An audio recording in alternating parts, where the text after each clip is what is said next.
مرحبا بك الأخ. عنا سؤال على اللاعب يوسف بليلي، راهو متألق في الدوري الجزائري ب10 أهداف و4 تمريرات حاسمة. هل يستحق اللاعب التواجد في المنتخب الوطني الجزائري؟ أكيد يوسف بليلي لاعب كبير وبيعرف يلعب. أنا كفلسطيني نحب نتابع كتير الكرة الجزائرية واللاعبين. يوسف بليلي تألق مش من اليوم، ولا لعب يعني في نوادي عربية، ولعب في المنتخب الجزائري في كأس العرب. هناك يعني كنا نستنى وقتش تلعب الجزائر عشان نشوف بس يوسف بليلي. يوسف بليلي كان رهيب، شبهناه اصلا احنا في كابتن ماجد، يعني من كتر ما يصنع الاهداف فظيعه.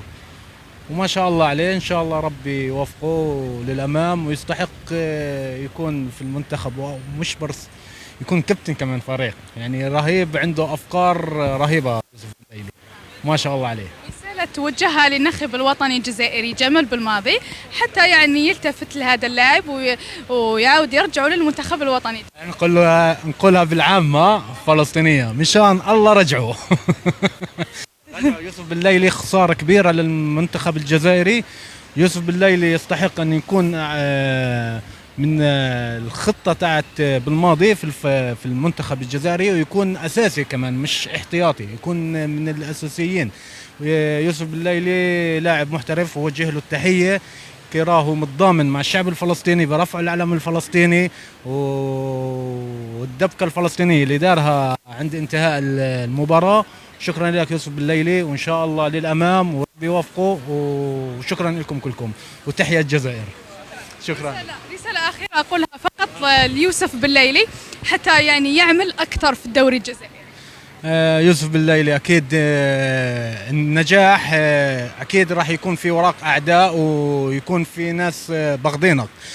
أنت ما شاء الله عليك تلعب مليح، واهتم برك لأهدافك وما تطلعش وراك، انظر لأمام، ما تشوفش الوراك، خلي يهدر عليك، اللي يقول. الشارع قاعد يعرف شكون يوسف بليلي، لاعب محترف ويستحق بجدارة انه يكون في المنتخب، وان شاء الله ربي يوفقه وللامام. يوسف بليلي